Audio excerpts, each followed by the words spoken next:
bó ṣe wà ní wa Nàìjíríà mo sọ fún yín o kò sọ́kọ́ wá ọba kò sọ́kọ́ sọ̀rọ̀ pé kó stop kò sọ́kọ́ àtàwọn nobles wọ́n fẹ́ stop Akintoye àti kò sọ́kọ́ nephew kò sọ́kọ́ ní Akintoye though Akintoye was younger kò sọ́kọ́ was younger but cousins ni òun dẹ̀ ní general Tapa kan òun náà pẹ̀lú Oṣòdì ibi oko ẹ̀ ní Oṣòdì Epsilon ní Oṣòdì gangan wà ní Lagos Island olóògbé láfíà jẹ́ àwọn ẹ̀ ló kọ́kọ́ lọ school ní Lagos Island the Nupe people my tribe Oṣòdì Tapa ló dá ẹ̀pẹ́tẹ̀ ìdólẹ̀ yẹn náà ti lọ declare Babiola ti lọ ṣe declaration that place is synonymous for ìjàgbara bí something like that so ìgbà tó lé wọn lọ sí exile 20,000 ní gbogbo population Èkó 6,000 died in a day one day 6,000 pẹ̀lú canon they kill our people òyìnbó nígbà tí wọ́n wá jẹ́ kó win tán ṣé o mọ̀ pé ó lè lóun ọba ọ̀túnlẹ̀ rẹ̀ ṣe òun yọ̀ as soon as tó ti kọ́ńkà kò sọ kọ́ tó ti reinstate ti torí Akintoye jẹ kí president tó ti reinstate ti Akintoye sórí oyè báyìí you know what òyìnbó did wọ́n ní káwọn sign treaty àkọ́kọ́ abolition of state trade yẹn ó ti gbà wọ́n tún padà wá wọ́n ní o ní láti fi Lagos sí abẹ́ Queen of England wọ́n ṣe gbà tó sign treaty yẹn báyìí from there wọ́n kọ́ bẹ̀rẹ̀ movement to Benin to Ọ̀yọ́ to every part of Nigeria. The last place they got was Sokoto already gbogbo àwa Tapa nkankan dé Kano dé Jẹ̀bà dé Láfíàjì dé Ìlọrin àti already wà ní under colony ti Sokoto already through Islam so òun ò fẹ́ give in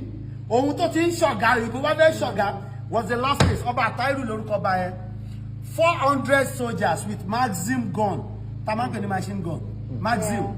wọ́n máa ṣe tàtàtàtà wọ́n máa ń wà ní tàtàtàtà 400 people Lugard ṣẹ̀ṣẹ̀ ṣe tán Bangladesh àbí Pakistan ní wèrè ti ṣe tán he was a villain even in the east of Nigeria those people they are asking us to be celebrating these bad people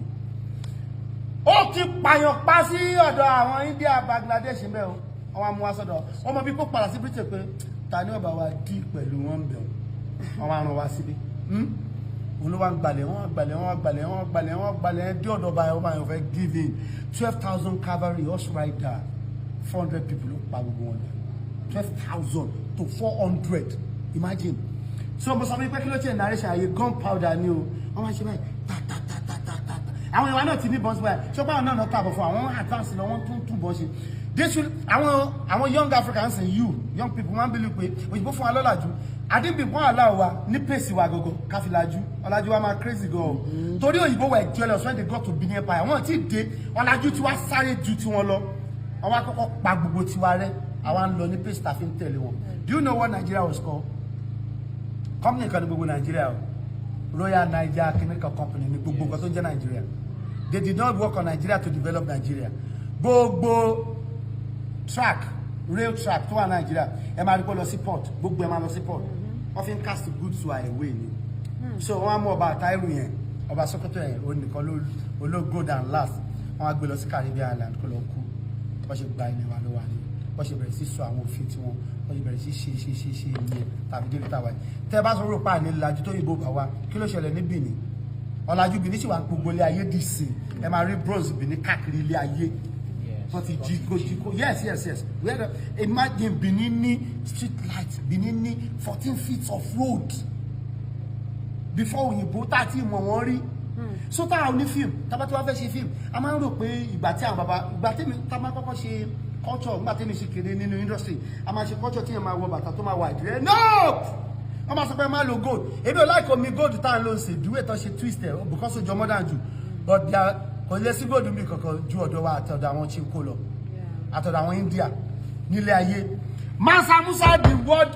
tó ní record ẹ̀ tó lówó jù láyé tẹ́lẹ̀ kankan tí he was a black man he crashed the economy of Egypt by just traveling to Mecca. He was giving the peasants everybody gold and the gold was too much and superpower làwọn Egypt economy ó dẹ̀ crash economy wọn because gold because they are within títì wọ́n estimate owó rẹ̀ sí over $400 trillion. Wow. Mansa Musa wọ́n fẹ́ ṣe fíìmù ẹ̀kọ́ gba tí òyìnbó dé onípe I hear you people don't baff it wọ́n àwọn náà dàbí ará oko lójú àwọn tẹ́lẹ̀ ìgbà tí àwọn ń ṣe irrigation system àwọn òyìnbó sì máa ń yàgbẹ́ sínú omi wọn. Do you know ó wà ní era kan ní gbogbo ilẹ̀ Europe pé àwọn nobles àtàwọn ọba àwọn obìnrin wọn irun wọn máa ní lice iná. Ó wà ní era kan pé yín wọn gbọ́dọ̀ jóná tọrọ bìlì pé bẹ́yìn bá ṣe jóná sí òun ni o ṣe rówó ra ṣúgà sí essential commodities dẹ̀ ní ṣúgà gbà yẹn. Until we begin to tell this story to our children that they are not inferior to anybody. Me, as an African man, I'm not inferior to anybody. The best of mankind in me. Our Africa. We are Africa. Hey, they like by Yenisi. Hello, Silicon Valley. I'm Africa, non Dumbe. Then, go back and share. Aṣiri wọ́n ṣẹ̀ṣẹ̀ tún sí street light, all those things. Africa don't invent here. Give me obìnrin. Ní Spain, láti bẹ̀rẹ̀ sí kọ́ wọn ní latrine. Bí wọ́n ṣe kọ́ tọ́ílẹ̀tì. Àwọn Muslims kan ló kọ́ wọn. Tó bá wọnú ìta àwọn Muslims, African Muslims tó pọ̀ jù nínú wọn. Àwọn Moors, the Moors. The Africans. Òyìnbó will just do everything to silence you people that we are not. No.